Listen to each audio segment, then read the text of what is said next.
E aí eu já começo, então, faço as honras da casa para a gente ter bastante papo de conversa. Como a gente tem aqui algumas pessoas que ainda não conhecem a Fundação, eu vou fazer brevemente uma contextualização do que é a Fundação, antes de eu passar a palavra, né, para o professor Armando, porque afinal de contas vocês estão aqui para conversar com o professor Armando, né? Eu vou compartilhar aqui os meus slides. Vocês estão vendo aqui só, então, antes da gente passar a explicar o que é a FIA, eu apresento, né, hoje o nosso especialista, professor Armando Oliveira, né, que tem mestrado, ele é consultor, né, um especialista na parte de gestão de projetos, né, ele tem mais de 20 anos de experiência, atua como consultor, palestrante, né, já deu aula em vários MBAs, mas aqui o nosso foco é o livro que o professor Armando escreveu, né, Capotar é Preciso, né, obra que aborda as viagens de Amir Klink. Quem não gostaria de dialogar com Amir Klink, né, uma pessoa incrível. E, na verdade, aqui a gente poder falar o quanto que a gente tem que aprender, né, com os projetos, com as nossas iniciativas, né? Então, como que a gestão de projetos está conectada, pode se conectar com essa experiência que o Amir Klink teve, e o Armando Oliveira vai estar, então, mostrando a importância dessa reflexão e de como a gente utiliza, né, esse aprendizado no gerenciamento de projeto. Então, vai ser, assim, muito, muito gostoso esse bate-papo, e esse é uma temática que está muito intrínseca nos nossos cursos, né? Aqui, depois, como comentar com vocês, nos cursos que a gente tem uma especialização voltada para a gestão de projeto, um MBA, a gente tem vários cursos nesse tema. Mas antes da gente poder, né, entrar na temática propriamente dita, né, que é de lições aprendidas, né, eu acho que só a gente, para aquelas pessoas que não conhecem a Fundação, eu sou a professora Graziela Comini, sou professora associada da Universidade de São Paulo, do curso de administração, e aqui nós como os docentes do Departamento de Administração, na década de 80, a gente criou a Fundação Instituto de Administração, né? E assim, para a gente é aquele filho que cresceu, né, teve asas, né, e agora a gente diz que a Fundação já é uma mulher madura, né, porque ela já tem aí mais de 40 anos. Então, nós, professores do Departamento de Administração, nós somos responsáveis pela coordenação e gestão, inclusive o próprio presidente da Fundação Instituto de Administração, professor Roberto Esbraja, criou, né, o núcleo de gestão de projetos, né, ele é pioneiro nessa área, e esses professores, né, com linhas temáticas que tinha na FEA, acabou criando núcleos específicos aqui na Fundação, e esses núcleos foram crescendo e oferecendo cursos de curta, de longa duração, MBAs, assessorias a empresas públicas, a empresas privadas, organizações sem fins lucrativos, e aqui vocês veem o nosso timeline, onde vocês percebem que a gente tem aí, né, com o próprio crescimento da FIA, ao crescimento do núcleo de gestão de projetos, né? A gente já está na turma 26 do nosso MBA, né? A gente está na nossa turma 53 do curso de formação. Então, esse foi um movimento, né, de crescimento contínuo, e a gente fica muito feliz que a gente vê a FIA, né, que nasce, né, de dentro de uma iniciativa de professores do Departamento de Administração, e, na verdade, depois ela cria, né, uma robustez, a sua própria musculatura, criando, né, o seu curso de graduação, criando o seu mestrado profissional. E na pandemia, a gente viu como era importante a gente criar novos produtos, fizemos parcerias com a UOL e temos todo um portfólio de programas, né, de cursos totalmente assíncronos, né? E dentro da própria FIA, a gente tem cursos que são EAD ao vivo, cursos presenciais, né? Então, a gente fica muito feliz dessa trajetória, né, da FIA, que está sempre inovando. Isso também não é diferente do nosso próprio núcleo de gestão de projetos, que aí no final desse nosso bate-papo eu vou mostrar um pouco do nosso portfólio.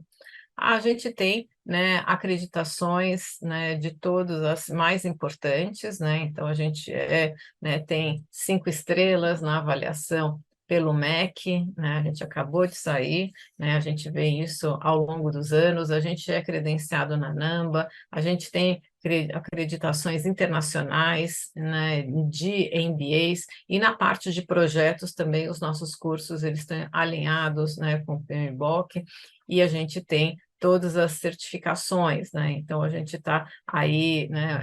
É uma fundação que está aí, né? Entre todas as melhores, né, cursos de MBA e de especialização. E a gente está agora finalizando o nosso processo, né? Que é a certificação mais importante, que é AAC SB, né? Então aqui para a gente fica muito orgulhoso, né, de todas as conquistas que a FIA tem obtido. E também na parte de projetos, a gente é bastante, né, envolvido no ecossistema, né, de organizações e de associações internacionais, tanto americanas como europeias, né, como, né, orientais, né? Então a gente tem aqui, né, um trânsito, né, e o professor próprio Roberto Sbraja foi um dos criadores de algumas dessas organizações, particularmente aqui no Brasil, né, de organizações voltadas para este ecossistema de inovação, de parques tecnológicos, né? Então, a gente tem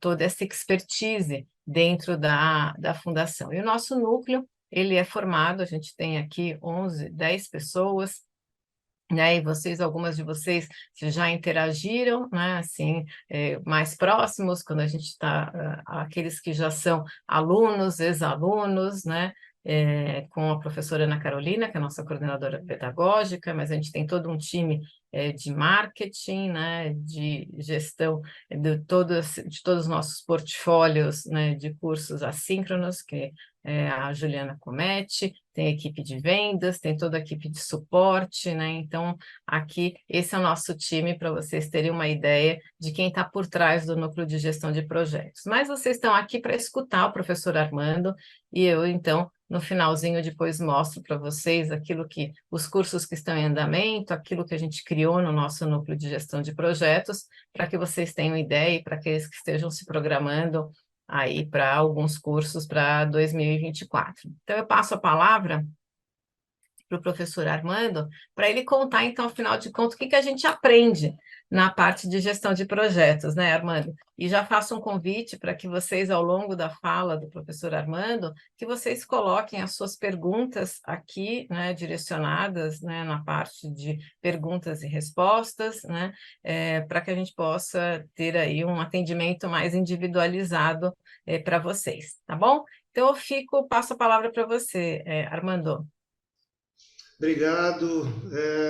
Já agradecer de antemão, professora Graziella, Ana Carolina, Mônica, professor Esbraja, toda a equipe aí do Núcleo de Gestão de Projetos pela oportunidade. É um prazer estar aqui com vocês. E vamos falar um pouquinho sobre projetos, mas vamos ver por uma perspectiva um pouquinho diferente, vamos dizer assim. Deixa eu compartilhar o material aqui com vocês. E como a professora Graziella disse, fique à vontade para colocar as perguntas, comentários. Se eu não conseguir responder ao longo do nosso bate-papo, a gente vai tentar deixar um tempinho no final para poder conversar, tirar algumas dúvidas. Legal? Então vamos lá. Vamos ver por uma perspectiva um pouquinho diferente essa questão de projetos. Vamos pensar em viagem no mar, né? Quando a gente fala em viagem no mar, normalmente as pessoas pensam nisso daqui. Que maravilha, né? Engorda 18 quilos, 15 refeições por dia, que maravilha. Mas será que você estaria preparado para que aquilo ali virasse isso aqui? Não? Assustaram? Vamos lá, fazer uma enquete com vocês aqui, tá, hein? Vamos ver. Você sabe que gerente de projeto tem que ter nervos de aço. Vamos ver o quanto vocês têm de nervos de aço.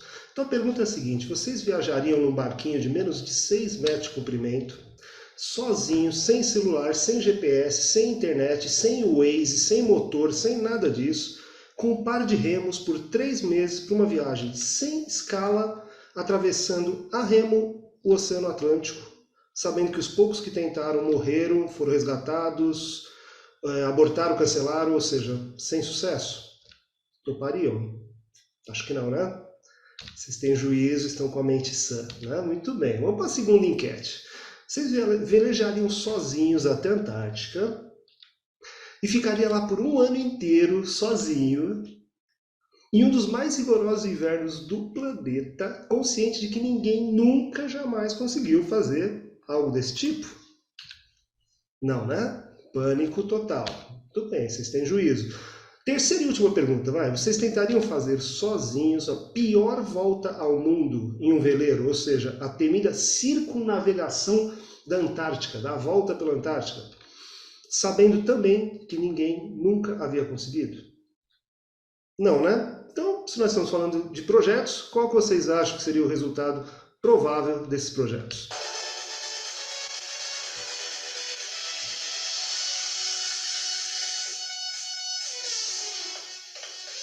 Então, vamos lá. Qual que seria a melhor descrição para alguém que levasse adiante essas ideias? Maluco, irresponsável, inconsequente, aventureiro, mas ninguém talvez pensou por essa última alternativa ali, né? Um baita de um gerente de projeto raiz, ninja. Muito bem, eu vi essas histórias e eu falei, não é possível. Uma pessoa conseguiu, somente uma pessoa havia conseguido. E para minha surpresa, era um brasileiro. Falei, puxa, tinha que ser. Alguns aqui devem estar pensando, né? Tinha que ser brasileiro para se meter numa roubada dessa. E aí isso foi instigando minha curiosidade. E o nome dessa pessoa é Amir Klink. Amir Klink é um navegador brasileiro internacionalmente conhecido e reconhecido. E essa viagem que eu acabei de falar para vocês, a primeira pergunta, desculpa, das enquetes, é relacionado a isso aqui, a primeira travessia solitária a remo do Atlântico Sul. Ele foi sozinho, construiu uma embarcação, com uma equipe, é claro, né? Partiu para uma jornada de 3.700 milhas náuticas, dá mais de 5.000 quilômetros, durante 100 dias navegando sozinho, dia e noite, pelo Atlântico. Isso foi retratado num livro, num best-seller até hoje, chamado 100 Dias entre o Céu e o Mar. E eu olhei e falei, puxa, parece que é coragem demais, mas não tem nada de planejamento. E eu percebi que isso daqui não era aventura, era gestão. Quando eu olhei essa capa, Aventura de Amir Klink no Polo Sul, falei, puxa, aventura de novo? Não, não é aventura, vocês vão ver. A primeira invernagem solitária na Antártica. Ele foi construir uma outra embarcação, um outro projeto de barco, navegou 27.000 milhas, passou um ano na Antártica, dos quais 7 meses imobilizado de propósito, propositalmente no gelo, fez uma invernagem antártica. E ninguém tinha conseguido fazer isso até então, nessas condições. Isso dá origem a outro livro, que chama-se Paraty entre dois polos. Paraty era o nome do barco, do veleiro, e entre dois polos porque ele foi até a Antártica e depois foi até o Ártico, antes de voltar para o Brasil. E aquela terceira e última pergunta que eu fiz para vocês foi esse projeto aqui, Projeto Antártica 360 Graus. Ele fez a mais temida rota de circunnavegação, né? A circunnavegação da Antártica. Tem um prêmio da navegação como se fosse o Oscar, né? Da navegação.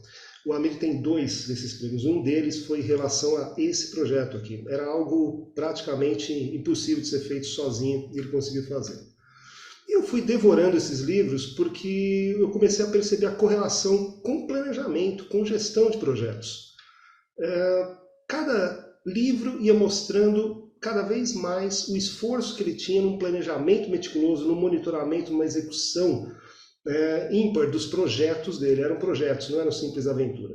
E eu fui fazendo o mapeamento desses projetos com aquele que a professora Graziella colocou, o Guia PMBOK. É uma publicação internacionalmente conhecida e reconhecida como referência das melhores práticas mundiais de gestão de projetos. E para minha surpresa, eu comecei a fazer um mapeamento e percebi que tinha aderência entre o que ele fazia com todos os processos que estavam ali. Eu fui mapeando e percebi ali 117, 120 e poucos trechos do livro, e cada um desses trechos eu fui mapeando contra as práticas do PMBOK e percebi que fazia sentido, né? Quando a gente fala de gestão de escopo, de prazo, de riscos, ele conseguia fazer de uma forma diferente, mas ele conseguia fazer processos de gestão de projetos. Isso foi me intrigando cada vez mais. E aí chegou uma hora que eu cansei e falei, eu comecei a dividir isso daí com os alunos. E os alunos começaram, do MBA, os alunos de treinamentos que eu faço, começaram a prestar mais atenção, começaram a achar interessante essa forma de entender gestão de projetos com algo que não era voltado a projetos de tecnologia, projetos de engenharia, porque nas turmas normalmente não tinha nenhum navegador, né? Então eles começavam a enxergar realmente o que eu estava falando pela perspectiva de gestão e não por uma perspectiva técnica. Isso funcionou muito bem, né, para fazer com que tivesse uma retenção maior do conhecimento. Chegou uma hora eu cansei e falei, não, eu quero conhecer esse cara.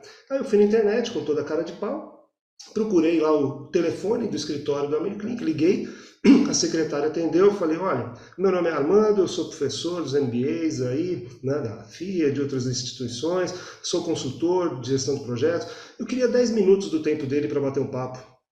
E aí, pessoal, vocês têm que perceber o seguinte, né? Quando fala que é professor, as pessoas ficam com dó, né? Elas se sensibilizam, né? E aí ela foi lá e me deu os 10 minutos. E mal sabia que aqueles 10 minutos iam virar 4, 6 horas de conversa, e que deu origem a mais 4, mais 6, mais 8, e que viraram meses, e que virou um amigo. É esse daqui, né? O Amir Klink. Esse daí foi um dos primeiros encontros, e quem já estudou um pouquinho, pratica gestão de projetos, vai perceber que esse documento que a gente estava preenchendo aqui em cima da mesa é um canvas de projeto, né?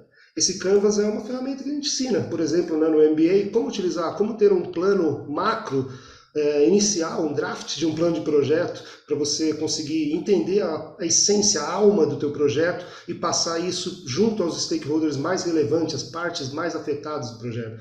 E eu cheguei para ele e fiz um desafio, falei, Amir, você topa fazer uma brincadeira comigo? Eu vou te mostrar a maioria das ferramentas que nós utilizamos hoje para gerenciar projetos e você vai voltar 30 anos no tempo e vai pensar no planejamento dos seus projetos na época. E vamos fazer um exercício para ver se funcionaria. Você topa? E ele topou. E aí foi, né? Fizemos o canvas do projeto, depois fizemos aqui esse daqui é o canvas da navegação que eu fiz junto com ele, né? Eu mostrava para ele, explicava e aí a gente fazia juntos. E aí foi mostrando outras, né? Quem dá a mão a gente pega o braço. Fui lá e mostrei, olha aqui uma EAP, uma WBS, já viu? Não, não conheço por esse nome. Então vamos lá, é um diagrama de afinidade, né? Que vai mostrando ali uma parte importante do projeto que é o escopo. Mostrei para ele, fizemos junto, e depois fizemos registro de risco, mapa de stakeholder. Eu fui mostrando para ele como que hoje a gente utiliza, quais as ferramentas. E ele topou. E no final disso tudo, que levou meses, eu perguntei para ele, Amir, só me responde uma coisa. Se você tivesse usado algumas dessas ferramentas que eu te mostrei, teria feito alguma diferença? Porque você fez com sucesso os projetos, você voltou vivo, né? Ele falou, Armando, se eu tivesse usado algumas dessas ferramentas, eu teria feito melhor. Eu teria me livrado de várias enrascadas que eu me meti de forma desnecessária. E isso me deu um brilho muito grande, que eu falei, puxa, eu tenho que dividir isso daí com o pessoal, né? E aí comecei a juntar esse material todo e, por incentivo dos próprios alunos, em 2020, eu consegui juntar tudo isso e publicamos esse livro aqui, que é o Capotar é Preciso. É um livro de gestão de projetos, não é um livro das histórias do Amir Klink, é um livro de gestão de projetos que empresta as histórias, os projetos do Amir Klink para tentar transformar esse aprendizado de uma forma um pouquinho mais agradável. E aí eu vou passar para vocês aí algumas informações, vou dar alguns spoilers para vocês. Isso aqui foi algo interessante que é motivo de orgulho nosso, né, da área de gestão de projetos. Em 2021, no ano seguinte, o livro foi indicado ao Prêmio Jabuti, que é o maior prêmio literário do país. Ficou entre os 5 finalistas da categoria, são milhares de livros. Eu fiquei muito feliz, porque é praticamente o único livro de gestão de projetos da Companhia das Letras. Isso mostra, né, a importância da nossa área de gestão de projetos, e estou dividindo essa alegria, porque, na verdade, eu devo isso a vocês, né, meus alunos, colegas de trabalho aí. Então vamos lá, vamos dar alguns spoilers aqui, falar sobre gestão de projetos nesse ambiente. Por exemplo, uma parte de gestão de projeto é o que a gente fala de gestão da qualidade. Só que no caso dele, uma não conformidade, uma falha, um erro, poderia ser fatal, né? Por exemplo, isso daqui é a embarcação que ele fez para a travessia do oceano.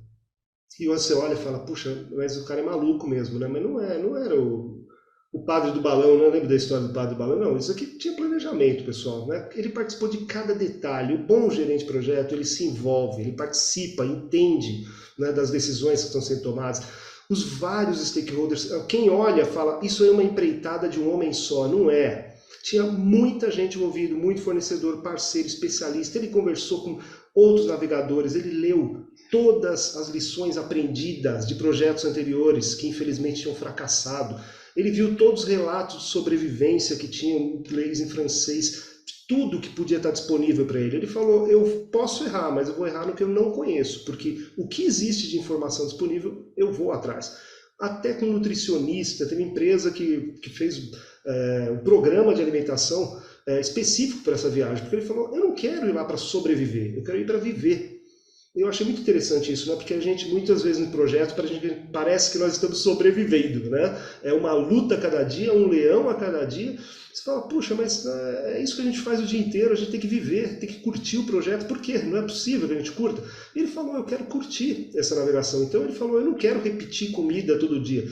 E essa empresa de nutrição, por exemplo, só um detalhe para vocês saberem, ela fez um programa que ele não repetia a mesma refeição em menos de 15 dias. Tinha dieta para se ele ficasse com problemas de diarreia, enfim, foi muito bem planejado. Eles fizeram centenas de embalagens desidratadas e dessalinizadas para colocar no barquinho. Desidratada para ocupar pouco espaço, né, durar mais, e dessalinizada porque ele cozinhava as comidas salgadas com água do mar. Dessa forma ele economizou dezenas de litros de água que ele teria que levar só para cozinhar. Até com médico e dentista ele conversou para ver o que ele poderia se salvar de alguma encrenca. Esse daqui é o barquinho, né? Ele ficava ali no meio remando, tem uma portinhola ali que vocês podem ver, ele entrava, dormia ali dentro, ficava protegido, e essa parte da frente tinha todos os equipamentos, mantimentos, tudo mais. E aí vocês já perceberam porque o título do livro, né? Capotar é preciso. Preciso nos dois sentidos, né? Preciso no sentido de precisão, riqueza de detalhes, ele tinha que pensar em cada detalhe do projeto, porque ele ia estar sozinho durante 3 meses ali. E no sentido de necessidade. Ele percebeu que ele tinha que fazer um barco diferente de todos que já fizeram antes. Um barco que fosse possível capotar e descapotar. Uma vez ele estava conversando com um engenheiro da USP, inclusive, e o José Furia, e falou, estava conversando sobre o projeto, e o engenheiro falou para ele, você vai morrer. Ele falou, não, tá todo mundo falando isso, eu já não me abalo mais. Ele falou, você deveria se abalar, porque você vai morrer. Você está caindo no mesmo erro que todos os navegadores anteriores. Você está projetando um barco que não capote. Mas você vai capotar. Você tem que fazer um barco que, se preciso for, ele vai vir capotando da África até o Brasil. E isso foi fato, pessoal. A gente em projeto tem que separar o que é risco e o que é fato. Capotar era um fato, não era um risco para ele. Ele capotou na segunda noite. Na primeira semana capotou 2, 3 vezes. Então, quando ele abraçou o problema, ele percebeu que aquilo era uma necessidade, ele começou a mudar o projeto. Quando a gente fala em gestão de projetos, a gente fala em estratégia, fala em prazos. No caso dele, o tempo era crucial. Uma das grandes sacadas que fez com que o American conseguisse fazer o que ninguém tinha feito era se atentar ao seguinte, isso daqui é uma carta náutica, né? Ele percebeu que ele tinha que cruzar da África, né, para o Brasil, e os remos não iam fazer isso sozinho. Quem trouxe o American, né, da África para o Brasil não foram os remos, foi a cabeça. Ele falou, eu tenho que sair de onde eu tenho a maior probabilidade, e aí a gente está falando de gestão de riscos, né? Onde eu tiver a maior probabilidade de pegar esses ventos e correntes favoráveis aqui, que vocês podem ver, né? São os ventos correntes dos alísios sul e sudeste. E o melhor lugar para sair, então, era o porto de Lüderitz, na Namíbia, na África. Por outro lado, era o pior lugar possível para sair uma embarcação. É conhecido aqui como Costa dos Esqueletos, e esse nome não é à toa, né? É o recorde de naufrágios que tem. Então, olha só, muitas vezes em projeto a gente fica com uma decisão de risco, né? Ele tinha que escolher qual risco era menor, o de não embarcar nessas correntes e ventos, ou o de já acabar naufragando pouco depois de sair. E ele percebeu que era melhor pegar o risco de embarcar nas correntes e ventos. Esse daqui é o que ele realizou, né? Em projetos, a gente chama esses pontinhos vermelhos que vocês podem ver aqui, a gente chama de milestones, de marcos, né? São eventos significativos que a gente vai conquistando ao longo do projeto e que mostram, evidenciam o progresso que a gente fez. No caso dele, o progresso era evidenciado pelas coordenadas, pela latitude e longitude, né? E olha que interessante, né, quando a gente fala na navegação, que é tudo uma questão de adaptação, né? Olha que não é uma linha reta, né, pessoal? Ele vai, aí cai para a esquerda, corrige para a direita, vai para a esquerda, corrige para a direita. E os projetos são mais ou menos assim, né? Como velejar. Mudanças são inevitáveis, as coisas vão mudar no meio do projeto e a gente tem que aproveitar o vento, ajustar a vela e corrigir a rota. É o que nos resta, né? É como o Waze, como você vai fazer uma rota, que ele fala, olha, você quer ir do ponto A para o ponto B? Né? Mudança de rota. O destino continua o mesmo, mas vamos ter que mudar a rota. Em projeto, o bom gerente de projeto não é aquele que se apega até o fim a um plano de projeto fracassado, é aquele que percebe a necessidade de uma mudança e embarca nessa mudança. Então, o plano é apenas um dos meios para se atingir a estratégia, o fim. Por exemplo, essa foto aqui, pessoal, essa foto não era para existir. Isso mostra que os planos não estão perfeitos. O Amir dedicou mais de 3 anos entre planejamento e construção para aquela travessia do barquinho da África para o Brasil, que eram de 3 meses. 3 meses de execução da travessia, mas a construção e planejamento demoraram mais de 3 anos. Pois bem, e nunca é suficiente. Nunca é suficiente para a gente fazer um plano perfeito. O bom gerente de projeto é aquele que vai se adaptar. Por que essa foto aqui é a prova disso?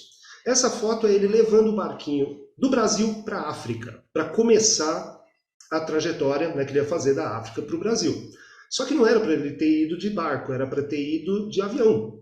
Mas por menos de 1 centímetro o barquinho não coube no maior container disponível, no maior avião disponível à porta para poder passar. E ele teve que levar de navio cargueiro. E o mar não estava para peixe, né? Deu uma tempestade, uma tormenta enorme, bem no período que ele estava indo para a África.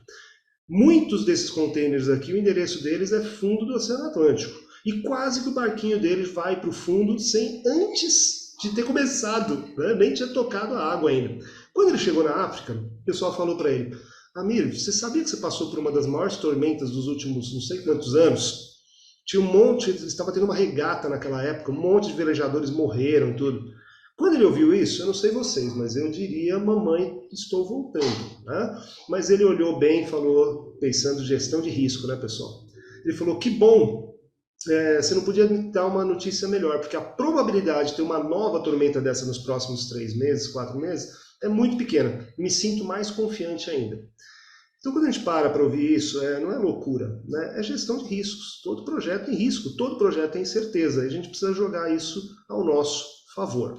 Legal? Quando a gente fala em projeto, a gente fala em gestão de escopo. O escopo é o que tem que ser entregue. E aí, a nossa atenção aos pequenos detalhes. Eu brinco, sempre falo com os alunos que o que quebra o nosso dedo são pedrinhas pequenas, que a gente não percebe e bate o pé. Pedra grande você olha e desvia. Eu quebrei o meu dedo do pé numa pedrinha pequena uma vez, né? Então, pequenos detalhes poderiam custar a vida dele. Por exemplo, está aqui, né? Esse foi o barquinho que ele fez a travessia. Fui lá conhecer. E aqui tinha uma portinhola onde ele entrava ali dentro. Mas por que uma portinhola tão pequena, gente, né? Se ele ia fazer entrar e sair desse negócio o tempo inteiro. De novo, gestão de risco. E quando a gente fala em risco, a gente não fala em risco sozinho. Quando a gente fala em gestão de projetos, nós falamos em algo interdisciplinar, integrado, né? O escopo está ligado com qualidade, que está ligado com riscos, que está ligado com cronograma. O gerente de projeto tem que ter uma visão completa, uma visão holística, né? Por isso que a gente já fala do plano do projeto ser um plano integrado. Nesse caso, ele mudou o escopo ali, no caso da abertura para essa portinha, pelos riscos que ele tinha. Se ele tivesse feito isso daqui 5 centímetros, e ele constatou isso na viagem, se ele tivesse feito essa portinhola com 5 centímetros mais baixo, essa superfície ia poderia ter se rompido. Porque esse convés aqui, onde ele ficava sentado remando, vivia encharcado, vivia inundado. Era onda para tudo que é lado. Então, se ele tivesse feito a porta mais baixa, ia estar em contato o tempo inteiro com a água e poderia ressecar, poderia estar infiltrando pela borracha e poderia até romper essa portiola e aí era fim de viagem, né? Então, os pequenos detalhes aí que pode fazer a diferença. Quando a gente fala em gestão de projeto, um dos pontos mais importantes é uma boa comunicação. Comunicação com a equipe, comunicação com todas as partes. Então isso é imprescindível em projeto. Ele pensou muito nessa questão de comunicação. Infelizmente, não tinha o Waze, não tinha satélite, não tinha GPS, não tinha internet, não tinha celular. Então ele lidava com o que ele podia. Tinha radioamador, ele foi fazer curso de radioamadorismo, e para saber a posição que ele estava, o progresso que ele estava ali no meio do mar, ele tinha aqui a carta náutica, compasso, lápis, calculadora e horas de cálculo para saber mais ou menos a posição mais próxima que ele estaria ali para saber o progresso. Então, hoje a gente fala de problema de comunicação e tem tanta ferramenta de comunicação, né, disponível, uma facilidade tão grande que eu acho que é a gente saber apenas lidar, né, lidar até com o excesso de informação do que com a falta de informação. Esse é um ponto muito importante aí na gestão de projetos. Então, quando vocês tiverem problema de comunicação, lembra do Amir, o que ele tinha na mão para poder, né, se comunicar e monitorar o progresso do projeto dele, que não tinha nada disso. E aqui é a besta que vos fala, né? Eu não podia perder a oportunidade, né, pessoal? Entrei lá dentro para ver, mas confesso para vocês que não era nada agradável, tá? Aqui é meu joelho, que vocês podem ver, estava deitado ali no barquinho, e eu comecei a perceber que o quanto que era assustador o negócio quando o barquinho capotasse, né? E o que ele faria para descapotar? Essas alavancas que vocês estão vendo aqui, essas, né, torneirinhas aqui, era o sistema que ele fez de adriçamento. Ou seja, se o barco capotasse, tinha um monte de tanques de água na parte inferior do barco. E ele bombeava com isso daqui a água de um lastro, de um tanque para outro, para mudar, alterar o centro de equilíbrio do barco. Então o barco ficava mais inclinado e ele conseguia descapotar. Olha que foi uma solução simples, ninguém havia pensado nisso. E às vezes, pessoal, em projetos, o que nos salva são soluções simples. O Amir fala para mim, a época que eu mais fiz burrada nos meus projetos foi quando tinha orçamento e tempo de sobra. Gastei dinheiro à toa, contei com algo que eu não precisava. Quando a gente estava apertado, com pouco tempo, vendi casa, vendi tudo e não tinha mais o que fazer. Aí a gente achou as melhores soluções possíveis. Então fica aí uma reflexão também para os nossos projetos. Às vezes, né, não precisamos de excesso de recursos para conseguir ter sucesso. Chegou bem, chegou vivo, curtiu a viagem. É claro que teve problemas, né? Mas ele estava muito bem preparado. Por exemplo, estão vendo o remo, né? Os remos pendurados aqui. Logo que ele saiu, uma curiosidade, logo que ele saiu da África, navegou poucos metros, um barquinho que estava empolgado vendo a saída dele, bateu nesse barquinho dele e já derrubou o remo dele. Já ficou sem o remo logo na saída. Mas ele tinha, obviamente, né, o remos reserva ali. Em projeto é isso. A gente tem que pensar na gestão de risco, porque cada projeto é único, é algo que nunca foi feito exatamente da mesma forma. Então você precisa pensar o que pode ter de diferente. Então, eu sou apaixonado por essa área, né, de gestão de riscos dentro do ambiente de projeto, e muitas vezes nós somos vistos como o portador de má notícia. Você vai falar sobre risco, as pessoas já falam, não, lá vem o portador das má notícias, o algoz do projeto, o pessimista. E eu falo o seguinte, pessoal, gestão de riscos é para você dormir tranquilo, não para tirar o sono. É para você saber que tudo que pode ser feito para o teu projeto funcionar está sendo feito. Né? E o que não está sendo feito, o que tem que ser feito para que seja com sucesso no final. Então, a gestão de riscos é para dar visibilidade, é para ser profissional, é para mostrar o que nós temos que fazer para que o projeto dê certo. Por exemplo, aqui, né? Nesse projeto, esse daqui já é aquela segunda história que eu contei para vocês, da invernagem. Ele invernou algo que nunca tinha sido feito antes, sozinho com o veleiro, e antes de voltar para o Brasil ainda deu uma passadinha lá no Ártico. Né? E essa é uma viagem interessante, porque, por exemplo, né, ele não podia se dar ao luxo de ter uma noite de 6, 8 horas de sono. Ele tinha que dormir em intervalos de 15 minutos, às vezes até 45 minutos normalmente, porque senão ele podia dormir, acordar e estar debaixo de um iceberg, está sendo um cargueiro passando por cima dele. Então, às vezes a gente testa os nossos limites no projeto, mas a gente precisa saber se isso daí é viável, né? O quanto que a gente aguenta, né? A gente sabia o quanto que ele poderia aguentar nesse caso. E às vezes as soluções que a gente usa em um projeto não valem para outro. Como eu disse, cada projeto é único. Então a gente tem que entender um pouquinho o problema para chegar na solução mais efetiva. Por exemplo, esse barco aqui é único, né, o Paraty. Não tinha barco como esse, com janela em toda a volta aqui, uma visão 360 graus, porque ele precisava. Né? Ele plantou um colchão aqui no meio, porque ele dormia aqui. Não tinha um barco dessa forma, porque não tinha uma necessidade como essa. Então, gerente de projeto, né, precisa estar muito atento a algo que é específico daquele projeto para trabalhar. Nesse caso, esse barco tinha muitas dessas soluções que não existiam em outros barcos. E está aqui, né? Olha a foto que interessante, né? Esse é o antes e esse é o depois, a hora que congelou. E aí é um ponto sem retorno, não tem como voltar atrás. Eu não sei vocês, mas quando fala assim, Armando, vamos fazer mala para ficar uma semana fora, viajar, parece que eu estou levando no carro 3 meses, né? Estou me abastecendo para ir para uma cabana sozinho. Imagina falar assim, vamos fazer mala para ficar 1 ano na Antártica, sozinho, sem pão de açúcar, sem posto Ipiranga, sem mecânico, sem médico, sem nada. Você é um autoprovedor de tudo. Ele tinha que pensar e se planejar muito bem. Né? Foram 6 anos de planejamento para uma viagem dessa. Planejamento, construção da embarcação. Resistir ao inverno como esse. Porque vocês estão vendo ali, parece que é uma nevezinha fofinha. Só que são 3 metros de profundidade de gelo. Quando isso congela, vai fazer pressão no casco do barco e pode acabar com o barco aí. Muitos não resistiram.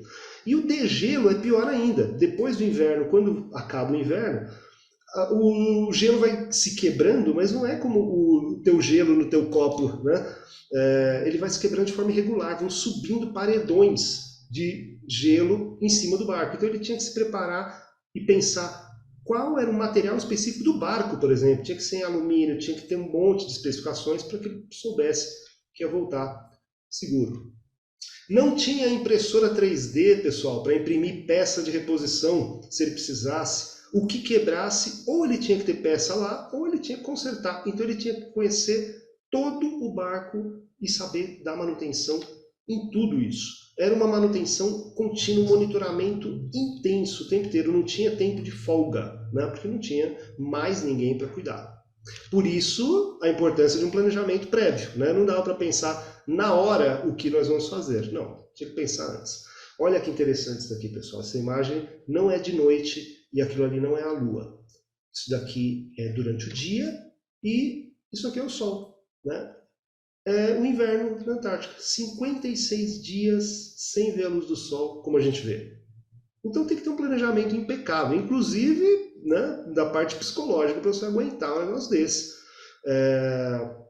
De novo, se reflete, né, no esforço aí do planejamento. E conseguiu. E se ele não conseguisse, tinha um risco, né, de ele ficar preso ainda com o barco aqui e ter que pedir auxílio para um posto da Marinha que não era nada perto. E aí tinha outros riscos envolvidos também. Mas no final deu certo, conseguiu sair. Como eu não consegui trazer o Amir para bater um papo com vocês, tem um videozinho de 2 minutos aqui que ele conta um pouquinho disso daqui, a relação entre riscos e essa última viagem. É um pouquinho do que eu costumo fazer nas aulas, né? Se é uma aula de gestão de riscos, eu tento fazer essa correlação. Então, deixa ele falar um pouquinho aqui. Se vocês tiverem algum problema com o áudio, por favor, me dá um toque aí, tá? Mas eu acho que vai sair o áudio direitinho para vocês.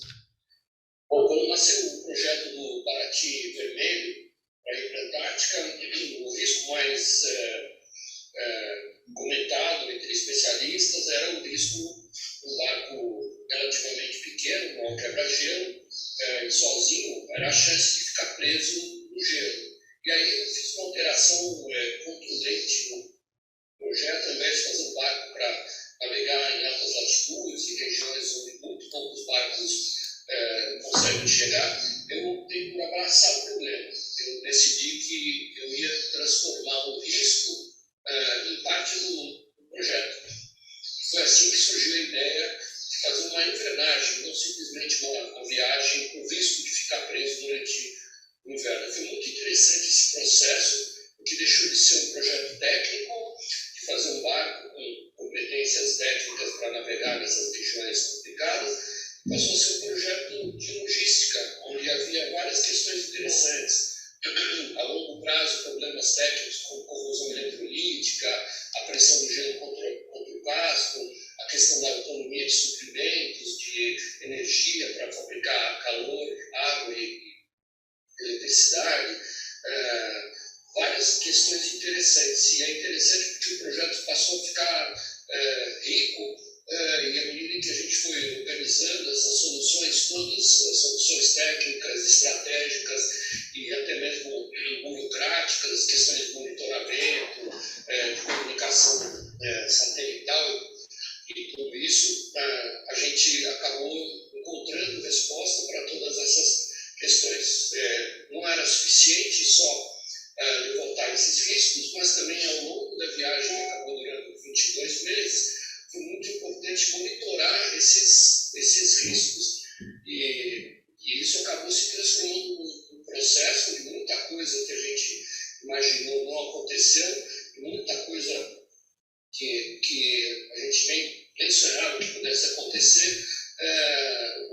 Fatos interessantes ocorreram, como, por exemplo, a questão da falta de tempo, as dificuldades com as altas temperaturas. Quando a temperatura sobe, as tempestades são piores nas regiões polares, e graças a esse processo dinâmico, primeiro de identificar os riscos, depois de monitorá-los, eu acabei tendo que usar planos de contingência mais dramáticos, mas para os quais eu estava preparado, como abandono do barco e coisas desse tipo. Então foi um processo de aprendizado que o Armando me ajudou a entender como um processo de gestão de projetos. Eu ainda não tinha consciência formal sobre isso, mas foi muito interessante fazer essa análise.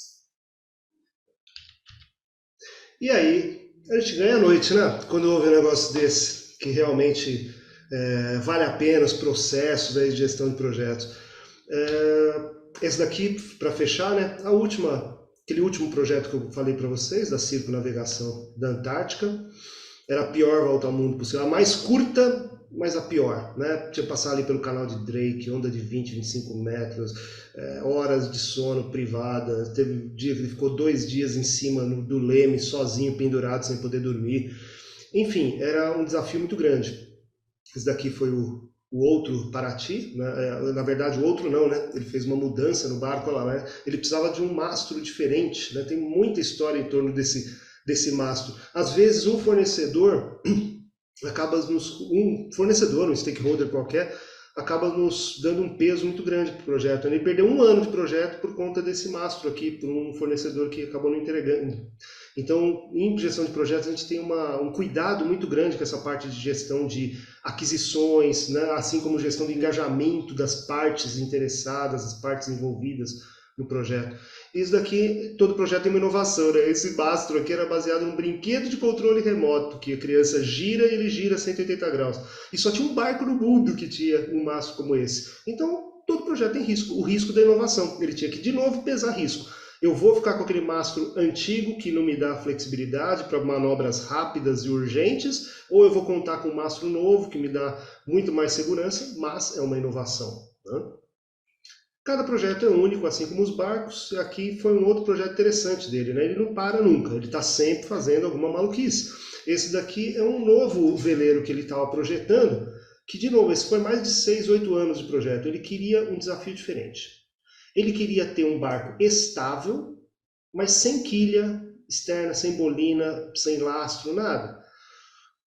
E todos os engenheiros navais falavam, isso daí é impossível, né?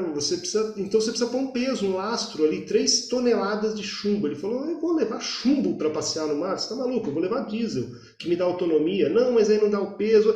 Enfim, anos e anos lutando, mas ele conseguiu. Ele descobriu que o formato do barco, o formato do casco, poderia dar isso daí para ele.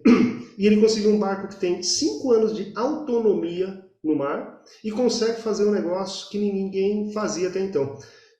Poder parar numa ilha, atracar numa ilha como essa e descer e depois voltar sem ficar com o barco preso, né?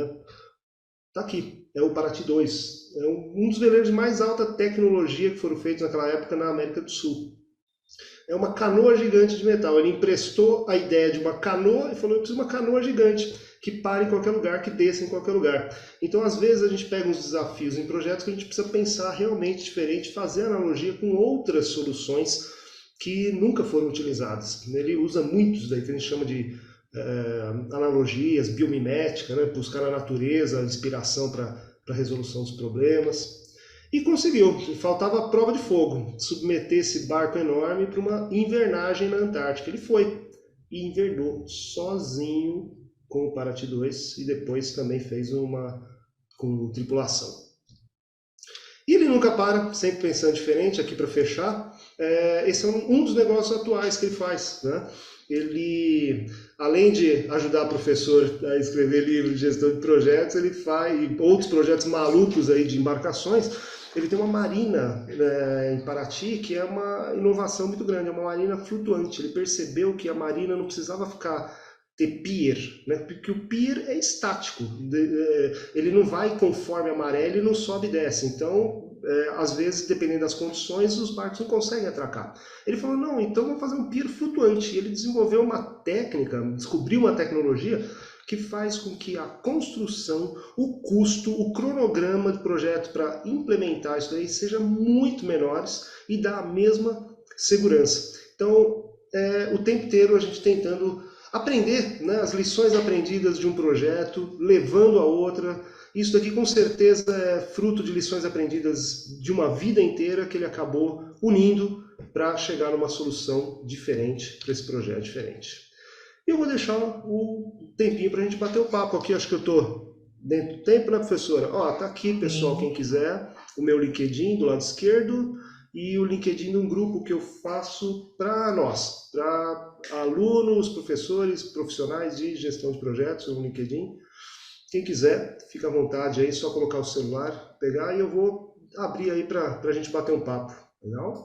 Olha, assim, então, se vocês quiserem colocando já algumas perguntas, mas eu tenho algumas, assim, né? Assim, já nesse nosso bate-papo, acho que você falou muito de lições aprendidas, e talvez eu queria ver qual que foram as tuas lições aprendidas quando você analisou, né, e fez essa correlação, né, de gerenciamento de projetos, né, com toda essa experiência do Amir Klink, assim, o que que você acha? Quais foram as principais lições aprendidas suas, Armando? Eu acho que foi interessante porque, por exemplo, cada projeto tem uma natureza, né? Hoje está muito na moda se falar de gestão ágil, né? Métodos ágeis, é algo que não é agora, é algo de 20 anos para trás, né? Que agora tem surgido como uma força muito grande. Mas a gente precisa saber, né? Aliás, gestão ágil é uma forma não tanto de gestão de projetos, mas de gestão do desenvolvimento do ciclo de vida do produto, né? Do resultado que está sendo colocado. Por exemplo, no caso dele, não dá para fazer um desenvolvimento ágil, né? Ele tinha que ter um escopo fechado, né? Ele não podia chegar no meio do mar e falar: agora vamos desenvolver a próxima parte do barco. Então, o gerente de projeto tem que ter o conhecimento de todas as formas. Gestão de uma maneira mais preditiva, de uma maneira mais ágil, de uma maneira híbrida e saber utilizar essas ferramentas da forma certa. Ele teve essa consciência de que ele precisava ter o escopo fechado de tudo para poder ter sucesso. Nem sempre é a nossa realidade, né? E aí os métodos ágeis e híbridos se encaixam perfeitamente. Então, uma lição aprendida foi essa, de conhecer muito bem cada modelo de ciclo de vida e desenvolvimento. Outra lição aprendida minha foi aprender a perceber como que a gente aprende olhando diferentes contextos, diferentes organizações. Então, eu não conhecia nada do mar, fui conhecer um pouquinho, mas no mundo da navegação eles têm os mesmos problemas, os projetos que a gente tem no mundo de um projeto de engenharia civil, num projeto de tecnologia, num projeto de grandes eventos, né, num mega projeto, ou num projeto pequeno como a pintura de uma casa. Os problemas são muito parecidos, os problemas com a gestão das pessoas são muito parecidos, e a gente consegue trazer de outros contextos lições interessantes para utilizar nos nossos projetos. Acho que foram alguns aprendizados interessantes aí que eu trouxe, professora. Legal. O Diego aqui está pedindo, né? Daniel, desculpa, o Daniel Guedes, ele está pedindo se você pode colocar novamente o QR Code para o pessoal depois se conectar com você. Enquanto isso, eu vou aí vendo também se o pessoal tem algumas questões, comentários, né? Porque assim, se junta dois professores, aqui a gente não para de falar. Então, assim, Passa a aqui. noite. Mas uma curiosidade que eu tenho, assim, na verdade, eu acho que talvez muito mais a partir da tua fala, né, da experiência do Amir Klink, que eu achei bem interessante fazer essa ponte, né, o quanto que uma pessoa, né, que não sabia o que é gestão de projeto, conseguiu, né, de forma bastante intuitiva, né, assim, fazer uma boa gestão de projetos, né. É, e aqui eu queria um pouco do seu comentário, né, aqui sobre essa gestão da qualidade. Logo no início, você comentou que ele teve que aprender muita coisa, ele foi atrás, né, de como que faz, assim, toda a parte de como que faz a navegação, como que... E assim, e muitas vezes o gestor de projeto não tem um conhecimento técnico a respeito daquela temática, né? Então, como que você vê isso, né? Como que você nesse aspecto, assim, né, o quanto que o gestor de projeto tem que entender, né, do escopo, né, e do tema que está sendo, né, foco, né, porque nesse caso o Amir Klink, ele foi atrás, ele se capacitou, né, e ele para poder depois conduzir toda essa iniciativa. Então, que paralelo você faz agora com o gestor de projeto que tem que fazer a gestão, mas que não entende, às vezes, no detalhe, sobre aquilo que está sendo implementado, né, ou desenhado. É legal. Ele tinha que conhecer porque na fase de execução da viagem ele está muito sozinho, né? Ele não podia contar com, ele tinha que contar com uma falha, por exemplo, de comunicação, não conseguir, né? O problema no rádio amador, que era a única forma de comunicação que ele tinha.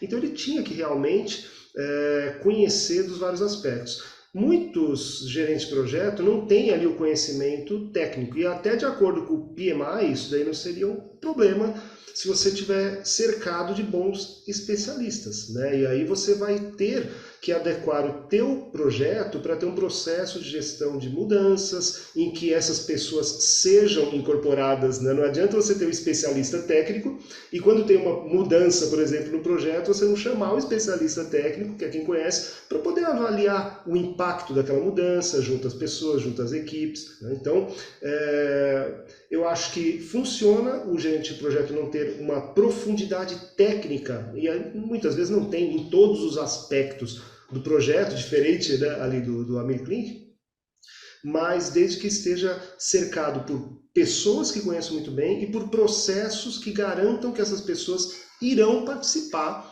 dos pontos cruciais, né, de tomadas de decisão ali para serem envolvidas. Então, eu acho que faz todo sentido.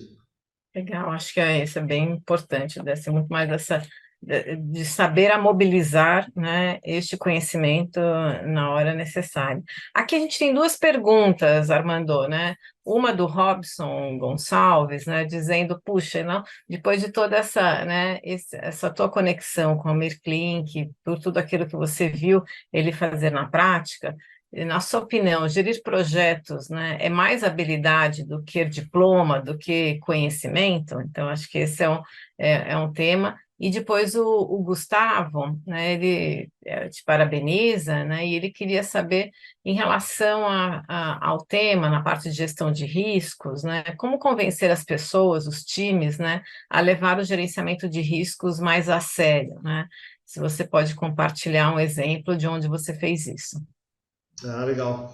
Olha lá, a primeira pergunta, né, do Robson. Obrigado, Robson. Gerir projetos é mais habilidade do que diploma. Eu acho que diploma, né, o curso que a gente faz, pós-graduação, MBA, as próprias certificações, eu acho que elas corroboram o conhecimento, né? O conhecimento eu falo sempre, pessoal, né, certificação, certificados, diplomas são interessantes, mas é o caminho que você trilhou até lá, né? Eles mostram que, olha, essa pessoa trilhou esse caminho e nesse processo, em busca de um diploma, de uma certificação, por exemplo, você aprende bastante. Ah, não, mas eu já trabalho com gestão de projetos há 15, 20 anos. Eu trabalhava bastante tempo quando fui fazer a certificação, por exemplo, do PMP, e eu confesso que eu aprendi coisa ali. Tinha técnica que eu, puxa, não utilizo, né? Eu não utilizava até então. Então, esse processo de aprendizado, eu acho que, primeiro, corrobora que você tem chancela para isso daí, e o segundo, que sempre se aprende, né? Nesse processo você sempre aprende, mas com certeza a habilidade ela vai se construindo, né? O diploma é mais uma forma de você constatar isso daí. A segunda pergunta em relação a como convencer a equipe de gestão de risco mais a sério. Olha, o que eu já fiz em mais de um projeto, né, que você está pedindo um exemplo, é isso daí. Eu mostro o antes e o depois. Eu mostro o projeto onde não teve gestão de risco nenhuma e quanto tempo foi perdido por problemas, incidentes ao longo do projeto. Quanto isso custou ao projeto em termos de prazo, dias perdidos e milhões de reais que foram gastos ali. E daí depois a gente mostra num outro projeto com um registro de riscos bem feito, bem utilizado, e mostra, olha aqui, ó, quanto que a gente economizou por gerenciar essas oportunidades, risco positivo, né, que a gente fala, e quanto que a gente deixou de gastar com essas ameaças, com esses riscos aqui. Ó. Eu deixei de gastar tantos milhões e deixei de perder tantos dias de projeto porque a gente de fato gerenciou esses riscos. Nada como números, né? Nada como números para demonstrar. Então, a minha dica é o que eu já utilizei mais em projeto, que é mostrar na prática o quanto que você deixa de perder em projeto quando você faz uso mínimo de metodologia de gestão de projetos.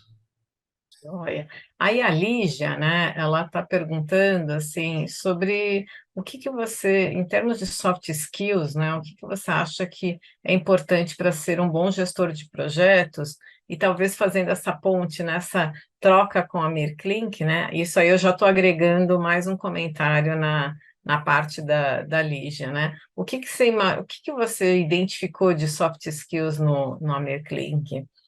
É interessante porque a pessoa acha que é uma empreitada de um homem só, né, e eu fui com essa expectativa. A primeira vez que eu fui conversar com ele, eu estava com medo. Falei, ele não vai me atender muito bem, porque né, é uma pessoa fria, calculista e tudo mais, sério. Não era nada disso, né? Ele tem uma habilidade ótima de comunicação, né? Além de ser super educado e tudo mais. Então a gente às vezes se engana, cria uns mitos na cabeça em relação às pessoas. Eu acho que o projeto é feito por pessoas, para pessoas. A parte mais delicada, né? Não é aprender o Project, o Trello, o Gira, essas coisas a gente aprende rapidinho, né? Ferramenta a gente aprende rápido. Agora, como agir com as pessoas, principalmente em tempos de crise, isso é mais difícil. Em alguns pontos é até você perceber o que você tem que fazer sozinho e o que você tem que fazer em equipe. Né? Por exemplo, o Amir tentou fazer aquela navegação do barquinho a remo com mais uma pessoa, porque ele falou, poxa, enquanto eu durmo, o outro rema. Né? A gente consegue fazer em menos tempo, né? E um cuida do outro e tal. Ele fez um teste com outro navegador, com um amigo, e a pessoa quase pirou no teste, quase ficou maluca. Né? Ele percebeu que ele ia, se tivesse uma outra pessoa, ele ia colocar em risco a vida dele e a da outra pessoa. Então, acho que está aí o equilíbrio de quando algumas atividades têm que ser feitas individuais e quando você tem que envolver outras pessoas. Respondendo à pergunta, eu acho que uma das habilidades cruciais aí é a comunicação e a outra é a resiliência. Né? A gente tem que saber, em projetos, tomar um tapa e seguir adiante, ver como que a gente vai fazer, né, diante de um obstáculo que sempre vai ter, né? Como a gente conseguir não esquecer o propósito daquilo, o propósito do projeto, né? De que é feito por pessoas, que é feito para pessoas, o benefício daquele projeto vai ter e conseguir ter um engajamento das pessoas. Então, acho que é um conjunto, né? Difícil responder isso daí com a habilidade maior. Acho que é um conjunto de habilidades que formam um grande líder. Aliás, várias pesquisas demonstram isso, né? Não é uma única habilidade, mas é um conjunto de habilidades. Até, por exemplo, quando se fala em inteligência emocional, é um conjunto de habilidades que formam a inteligência emocional. Então, vale a pena investir, né, nessa questão de soft skills e até nos cursos, né, de gestão de projetos a gente dá um espaço especial para isso, porque a gente entende que é um ponto crucial aí para o sucesso do projeto. Aí a Camila, ela pergunta como agir quando as partes interessadas enxergam o gerente de projetos como um secretário. Camila, que cruel essa pergunta, hein? Nossa, é difícil, porque o gerente de projetos ele tem que ter a autonomia, né, ali sobre o projeto, mas às vezes ele não tem, ele tem o poder não hierárquico, né? Cada vez mais a gente trabalha em organizações matriciais, em que o gerente de projeto não tem um poder hierárquico ali, as pessoas não estão ligadas 100% ao projeto, né? Quando a gente fala, isso é uma grande sacada dos métodos ágeis, que tenta colocar as pessoas full time ali, né, no projeto, mas isso nem sempre acontece também, a gente sabe. Então, eu acho que ele tem que ter o poder da liderança, ele tem que influenciar, né? O que é liderar? Né? Influenciar pessoas a ir para uma empreitada, enxergando, vestindo a camisa de uma outra parte, que é vestir a camisa do gerente de projeto, que está vestindo a camisa de uma organização. Então, uma pessoa vestindo a camisa da outra, elas percebem que aquilo ali é um mecanismo positivo, que algo positivo vai ser realizado no final. Difícil, né? Às vezes tem que dar um passo atrás e ver como que ele foi nomeado, né? Qual a autonomia que ele tem junto à equipe, mas muitas vezes ele tem que conquistar isso daí junto à equipe. Não é nada fácil, né? Mas acho que começa com um processo formal, né? A gente não gosta muito de formalidades, formalizações, mas tem que ter um processo formal de concedendo o poder, a autonomia necessária para o gerente de projeto para ele conduzir os trabalhos. Senão, realmente, pode ser visto como alguém que está assessorando ali um secretário, né? Assim como, né, Camila, muitas organizações enxergam o Scrum Master como babá de equipe, né? E a gente sabe que a ideia não é essa, né? Não é para ser um secretário da equipe. Tem uma missão de ser o guardião ali do processo. Aí o gerente de projeto ele tem que ser enxergado como esse. Ele está ali, é secretário? Não, é um líder servidor, vamos dizer. Ele está ali assessorando a equipe para que a equipe consiga entregar o projeto. Então, acho que é mais ou menos por aí.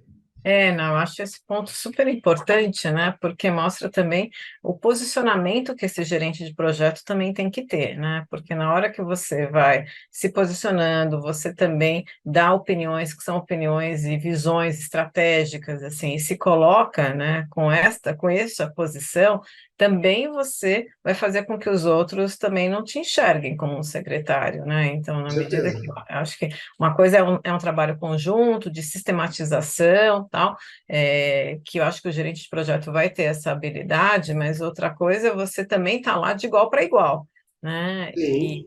E esse posicionamento ele é super importante. Aqui, então, tem o QR Code do Armando, e tem uma pergunta que depois aqui, mais uma colocação que eu acho que de alguma maneira extrapola aqui até a nossa conversa, né, que é do Daniel Guedes, né, que até aí já está que te pediu os links, né, falou muito sobre essa questão do foco no autodesenvolvimento, e assim, o quanto que essa é difícil, né, para conciliar o autodesenvolvimento, né, dentro desse mundo do trabalho que a gente tem, e o quanto que deve, na visão dele, sacrificar o tempo livre e se a idade influencia, ou seja, quanto mais novo, né, mais sacrifício deveria do tempo livre, né? Eu acho que assim, se me permite, Armando, depois você complementa, eu acho que quando a gente não pode ver o desenvolvimento como um sacrifício, né? Eu acho que aqui o desenvolvimento é como se você vai criando musculatura, né? E ela não deve ser voltada para uma empresa. A empresa que você está atuando, ela pode modificar, né? E eu acho que você tem que fazer para o seu crescimento pessoal, né? Para que isso você busque novos desafios, né? E que pode ser na mesma organização ou em outras. Então, a gente não pode encarar desenvolvimento como sacrifício, Daniel. E eu acho que não tem idade, né? Aqui, eu como, né, tô na docência há mais de 25 anos, tive alunos de muito mais de 70 anos, né? Tive até uma freira que fez um curso, um MBA, né? E ela brincava assim, quando perguntavam, puxa, mas você, um MBA agora, com 70 anos, ela falou, primeiro que eu sou mais nova, né, da congregação, né, reportava justamente aqui, né, para o Vaticano, e era a pessoa que nunca faltou uma aula, né, que tinha uma sede, né, de conhecimento. Então, acho que o desenvolvimento tem que ter muito isso, né, assim, da pessoa, dessa busca, e aí não vai ter, não é um sacrifício do tempo livre, é uma vontade mesmo, né, assim, porque é um investimento, né, é um investimento no seu crescimento pessoal, mas aí é a minha opinião, e aí eu passo para o Armando. Concordo plenamente, né?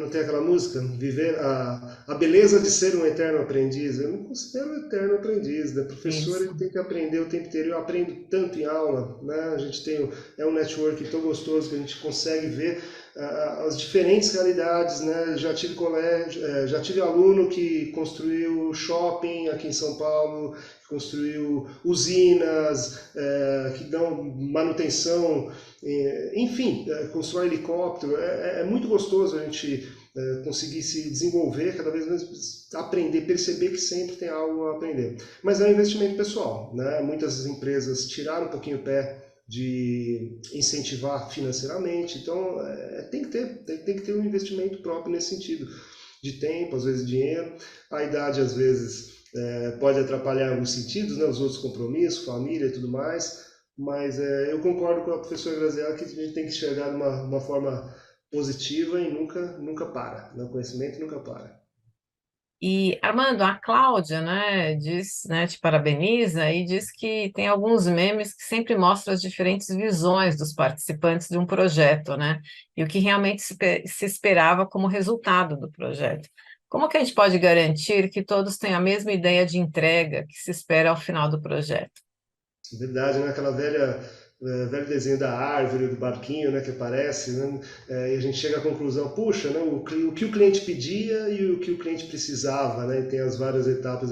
E daí fala, não, é o cliente que não sabe pedir, né? Não é o cliente que não sabe pedir, é nós que não sabemos perguntar o que ele precisa. Né? Então, quando a gente fala em gestão de escopo, por exemplo, levantamento de requisitos, às vezes não basta um levantamento de requisitos, tem que fazer uma elicitação de requisitos.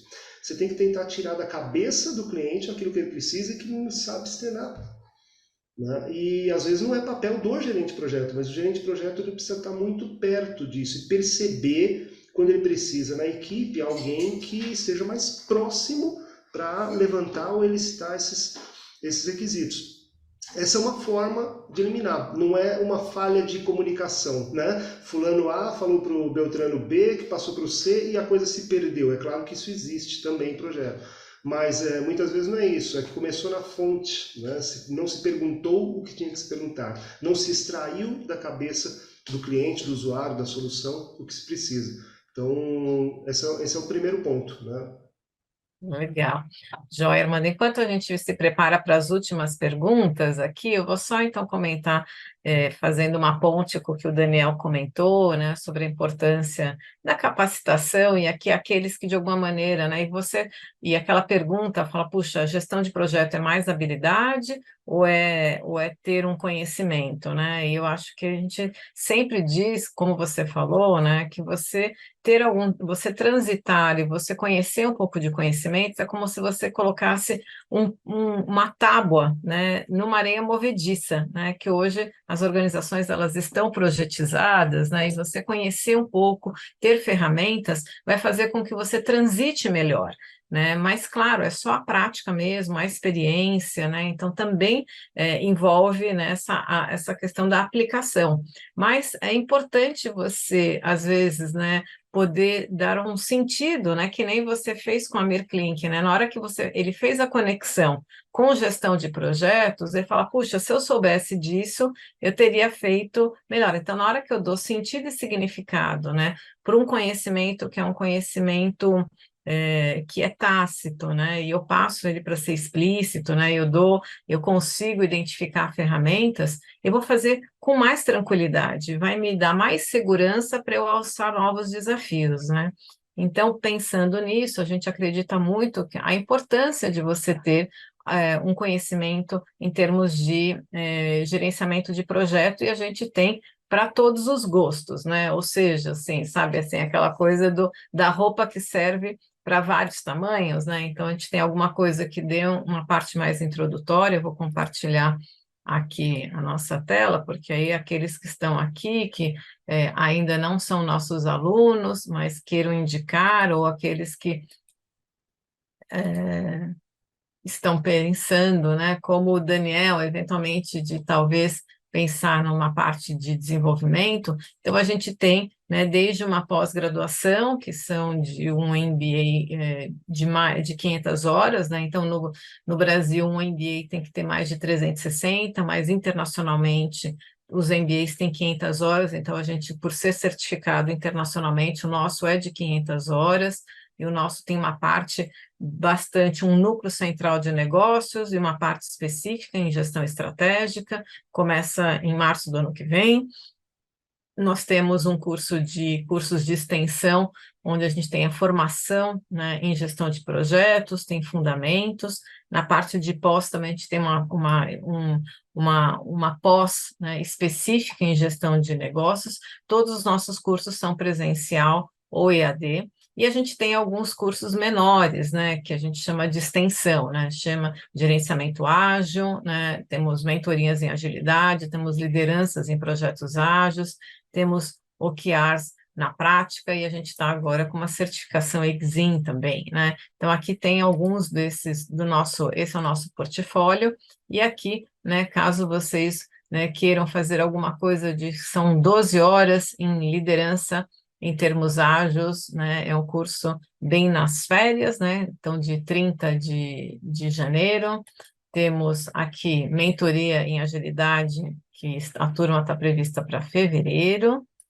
Temos aqui fundamentos em gestão de projetos e todos os nossos cursos, ao fazer um curso, você pode aproveitar esses créditos para um curso que tem aí uma carga horária maior, né? Então, quem faz fundamentos, né, depois que resolve, pode esticar para a formação ou pode esticar para uma pós, né? E mesmo você pode também aproveitar esses créditos caso no futuro também queira fazer um MBA, né? Então, aqui é o nosso curso de formação em gestão e negócios de pós-graduação, né? Todos eles vão começar em março, e o nosso MBA de gestão estratégica, né? E temos aqui gerenciamento ágil, né?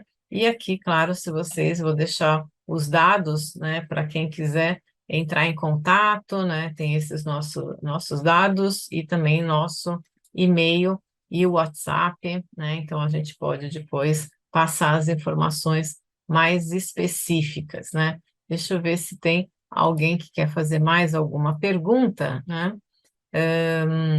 E aqui, como eu comentei, Daniel, é isso. A gente pode aproveitar sim, né? Então, assim, quem fez fundamentos pode depois continuar a fazer a formação ou fazer no próximo ano, no próximo semestre, né? Então, aí já é liberado essa parte de fundamentos. Então, a gente chama de um sistema carrossel, né? Onde a gente tem esse encadeamento entre, né, fundamentos, formação e pós, né? E também esses créditos podem ser aproveitados depois para o MBA, mas aí qualquer coisa é só entrar em contato, né, pelo nosso e-mail gpro@fia.com.br.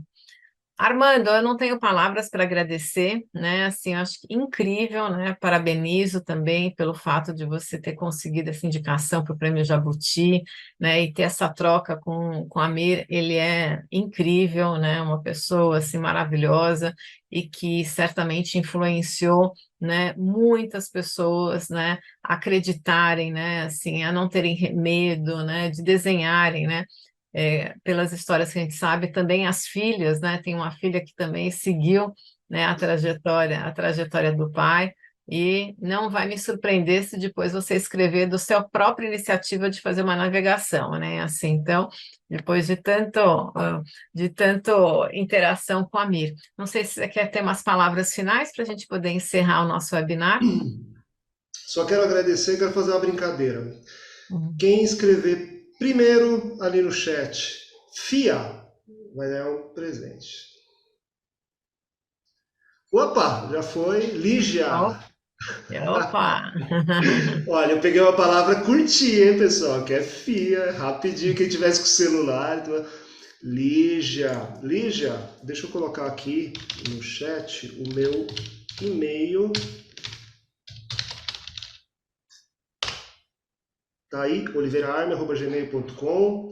Me passa depois por e-mail o endereço que você quer que eu vou mandar para você de presente. Olha, puxa vida.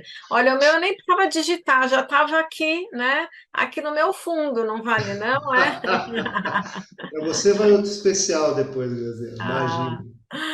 Bom, muito Bem, obrigada, Armando. obrigado. Olha, eu acho que assim, sensacional, acho que deve ter sido assim uma troca muito grande assim com a Miri, assim, de fato, você aprendeu muito, mas eu acho que aprende muito também o próprio Amir, e a gente sabe que, né, o nosso desenvolvimento de competências, né, existe até aquele modelo 70-20-10, 70 do nosso desenvolvimento é feito pelas experiências, 20% nessa interação e 10% em termos de educação continuada. Então, essa troca, né, ter novas vivências, né, como a Mirklin sempre teve, né, e essa troca, né, que você teve com ele certamente fez você aprimorar o seu próprio conhecimento de gestão de projetos, né. Eu queria agradecer muito, Armando, né, por você ter sido essa generosidade de ter contado essa experiência, né, de ter compartilhado assim, os bastidores do seu livro, né? E desejo muito sucesso, né, a você e aqui, né, estamos aqui de portas abertas a todos vocês aqui na FIA, para que a gente possa continuar falando sobre gestão de projetos, acompanhe a nossa agenda, né, próximo a gente vai falar sobre inteligência artificial também, que é um tema bem, né, que está hoje, né, aí muito associado a como a gente lida isso com gestão de projetos, né. Bom, me perguntaram sobre slides, a gente não compartilha os slides, a gente só compartilha a própria gravação, né, do webinar, né, que é onde vocês possam rever e também, né, compartilhar com outros colegas, né, porque é um tema bem bacana, assim, e de alguma maneira foi interessante como você fez uma síntese dos principais pontos importantes no gerenciamento de projeto. Obrigada, Armando. Bom descanso Eu que para você e para agradeço. todos. Abração a todos, sucesso para vocês. Tchau, tchau. Tchau, tchau.